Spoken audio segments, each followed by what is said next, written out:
Hello friends, Gurudev Rabindranath Tagore की कहानी संग्रह से रीता सरकार की आज की प्रस्तुति प्रेम का मूल्य है। यूं तो प्रेम अमूल्य होता है, परंतु इस कहानी के विभिन्न किरदार किस प्रकार प्रेम का मूल्य समझते और चुकाते हैं, यही हमें इसमें देखना है। कहानी का प्रारंभ इस प्रकार है। छोटे देवताओं का गुरु बृहस्पति था।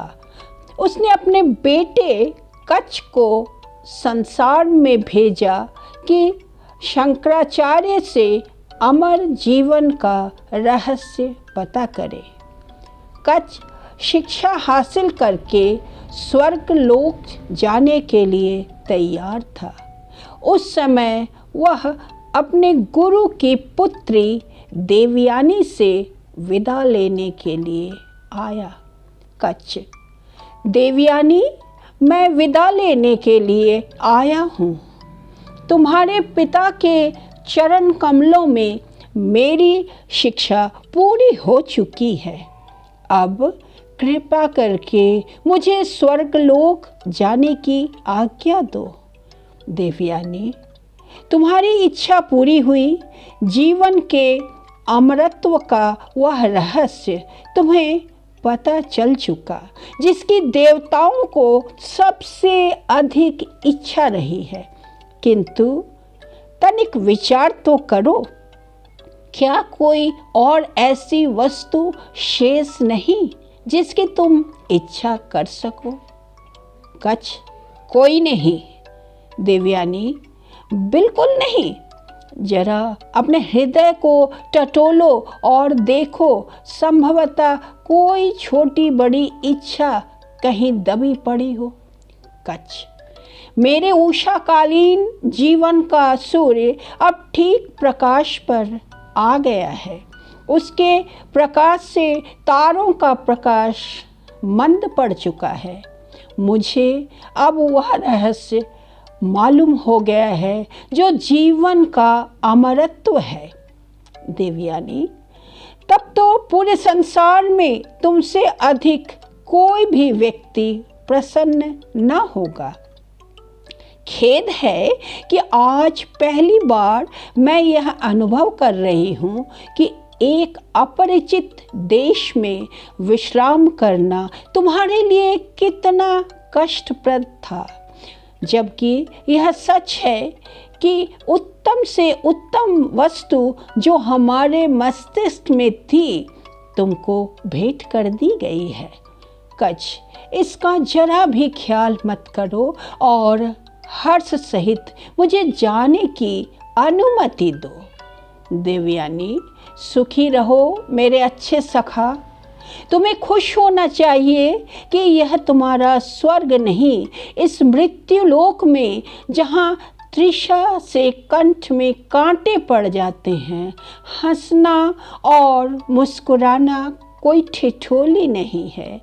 यह ही संसार है जहाँ अधूरी इच्छाएं चारों ओर घिरी हुई हैं, जहाँ खोई हुई प्रसन्नता की याद में बार बार कलेजे में हुक उठती है, जहाँ ठंडी सांसों से पाला पड़ा है।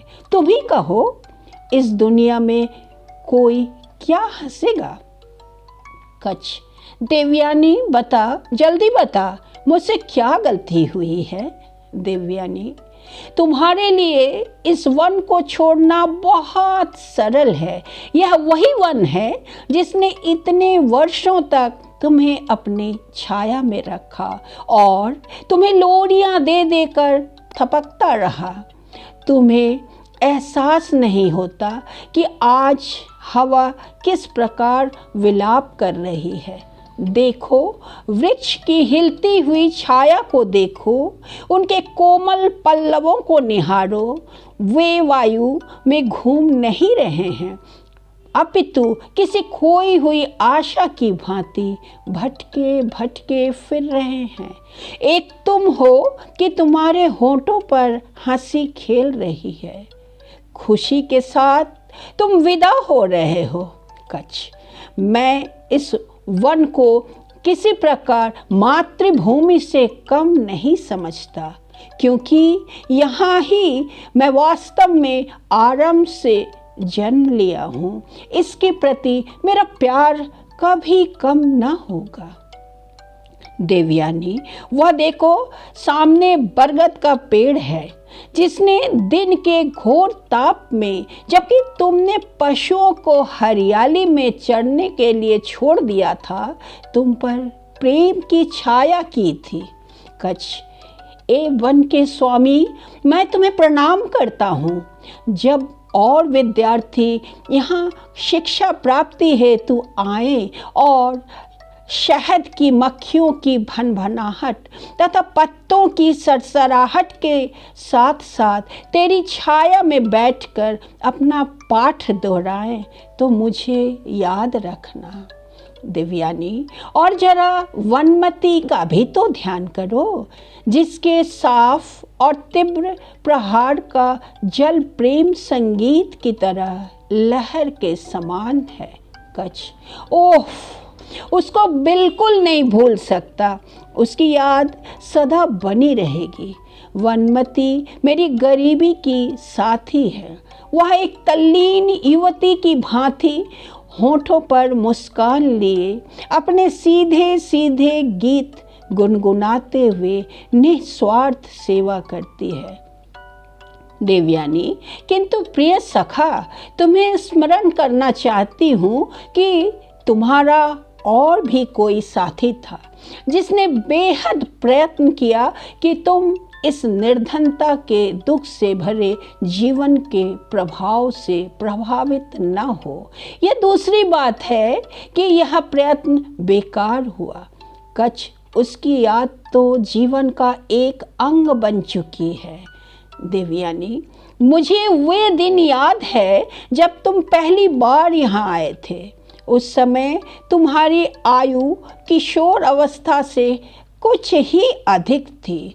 तुम्हारी आंखें मुस्कुरा रही थी। तुम उस समय उधर वाटिका की बाड़ में समीप खड़े थे। कच्छ, हाँ हाँ, उस समय तुम फूल चुन रही थी। तुम्हारे शरीर पर सफ़ेद वस्त्र थे। ऐसा दिखाई देता था जैसे उषा ने अपनी रोशनी में स्नान किया है। तुम्हें संभवतः स्मरण होगा, मैंने कहा था कि यदि मैं तुम्हारी कुछ सहायता कर सकूं तो मेरा सौभाग्य होगा। देवयानी, याद क्यों नहीं है? मैंने आश्चर्य से तुमसे पूछा था कि तुम कौन हो, और तुमने अत्यंत नम्रता से उत्तर दिया था कि मैं इंद्र की सभा में प्रसिद्ध गुरु बृहस्पति का सुपुत्र हूँ। फिर तुमने बताया कि तुम मेरे पिता से वह रहस्य पता करना चाहते हो जिससे मृतक जीवित हो सकते हैं।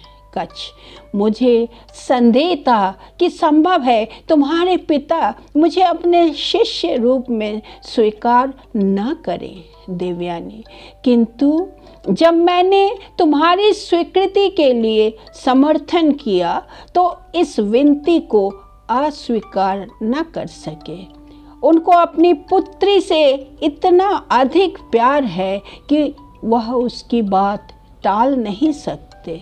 कच्छ, और जब मैं 3 बार विपक्षियों के हाथों मारा गया तो तुम्ही ने अपने पिता को बाध्य किया था कि मुझे दोबारा जीवित करे। मैं इस भलाई को बिल्कुल भुला नहीं सकता। देवयानी, भलाई? यदि तुम उसको भुला दोगे तो मुझे बिल्कुल दुख न होगा। क्या तुम्हारी स्मृति केवल लाभ पर ही नजर रखती है? यदि यही बात है तो उसका विस्मृत हो जाना ही अच्छा है। रोजाना पाठ के पश्चात शाम के अंधेरे और शून्यता में यदि साधारण हर्ष और प्रसन्नता की लहरें तुम्हारे सिर पर बीती हो तो उनको स्मरण रखो।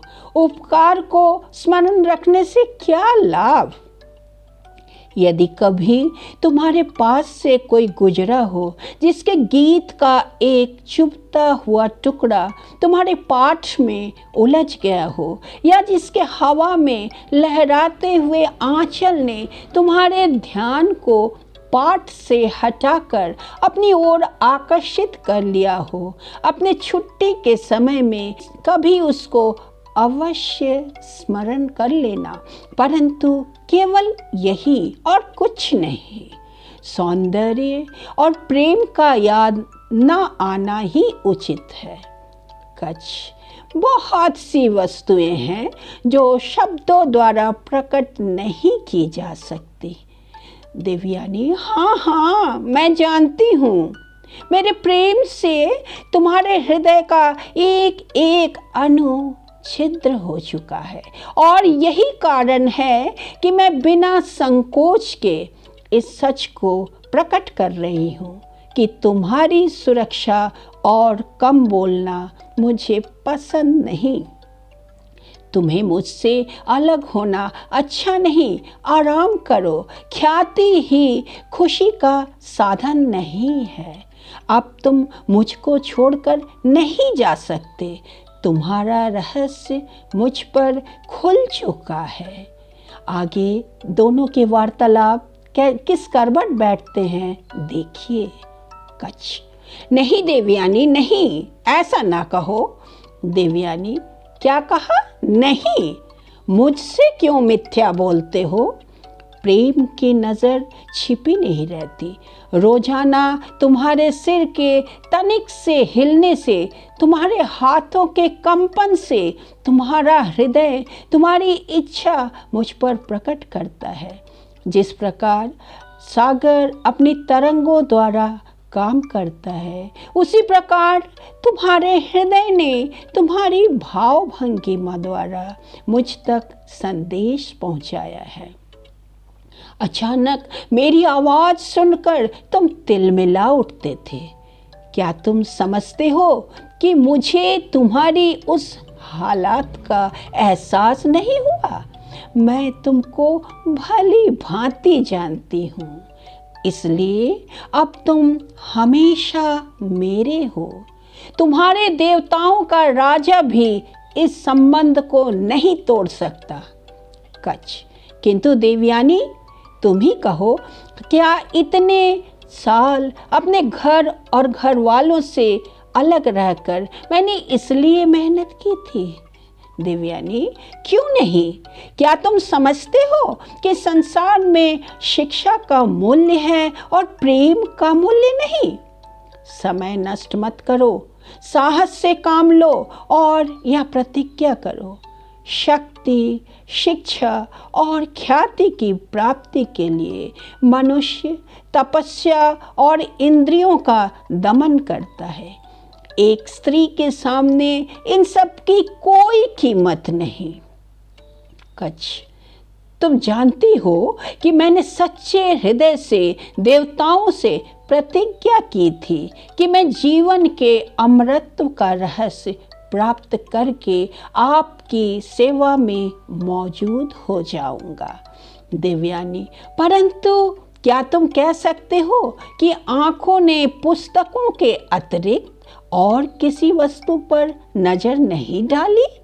क्या तुम यह कह सकते हो कि मुझे पुष्प भेंट करने के लिए तुमने कभी अपनी पुस्तक को नहीं छोड़ा? क्या तुम्हें कभी ऐसे अवसर की खोज नहीं रही कि संध्या काल मेरी पुष्प वाटिका के फूलों पर जल छिड़क सको? शाम के समय जब नदी पर अंधकार का वितान तन जाता तो मानो प्रेम अपनी दुखित खामोशी पर छा जाता। तुम घास पर मेरे बराबर बैठकर मुझे अपने स्वर्गिक गीत गाकर क्यों सुनाते थे? क्या यह सब काम उन शास्त्रों से भरी हुई चालाकियों का एक भाग नहीं जो तुम्हारे स्वर्ग में क्षमा करने योग्य है? क्या इन बनावटी युक्तियों से तुमने मेरे पिता को अपना न बनाना चाहा था और अब विदाई के समय धन्यवाद के कुछ मूल्यहीन सिक्के उस सेविका की ओर फेंकते हो जो तुम्हारे छल से छली जा चुकी है?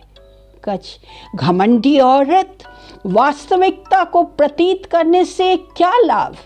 यह मेरा संदेह था कि मैंने एक विशेष भावना के वश तेरी सेवा की और मुझे उसका दंड मिल गया, किंतु अभी वह समय नहीं आया कि मैं इस प्रश्न का उत्तर दे सकूं कि मेरा प्रेम सत्य था या नहीं, क्योंकि मुझे अपने जीवन का उद्देश्य दिखाई दे रहा है।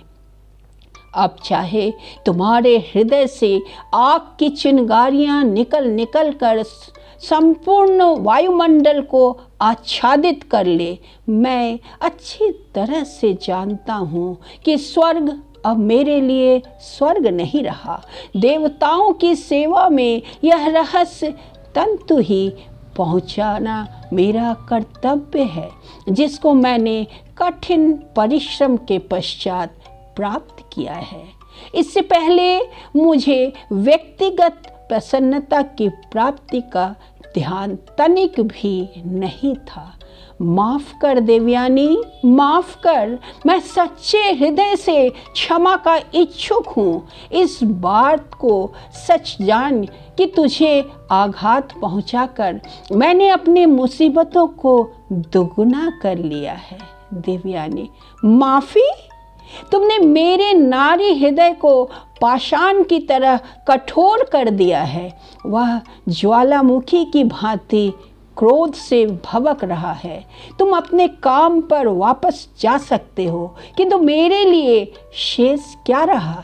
केवल स्मृति का एक कंटीला बिछौना और छिपी हुई लज्जा जो हमेशा तेरे प्रेम का मजाक उड़ाएगी। तुम एक पथिक के रूप में यहाँ आए, धूप से बचने के लिए मेरे वृक्षों की छाया में आश्रय लिया और अपना समय बिताया। तुमने धागा तोड़ दिया, पुष्पों को धूल में मिला दिया। मैं अपने दुखित हृदय से शाप देती हूँ कि जो शिक्षा तुमने प्राप्त की है वह सब तुम भूल जाओगे। दूसरे व्यक्ति तुम्हारे से यह शिक्षा प्राप्त करेंगे, किंतु जिस प्रकार तारे रात में अंधियारे से संबंध स्थापित नहीं कर पाते बल्कि अलग रहते हैं, उसी प्रकार तुम्हारी यह विद्या भी तुम्हारे जीवन से अलग रहेगी। व्यक्तिगत रूप में तुम्हें इससे कोई लाभ न होगा, और यह केवल इसलिए कि तुमने मेरे प्रेम का अपमान किया और प्रेम का मूल्य नहीं समझा। कैसी थी कहानी जिसमें एक पुरुष और एक नारी के अंतर्मन में चलने वाले द्वंद्व को प्रस्तुत किया गया है। धन्यवाद।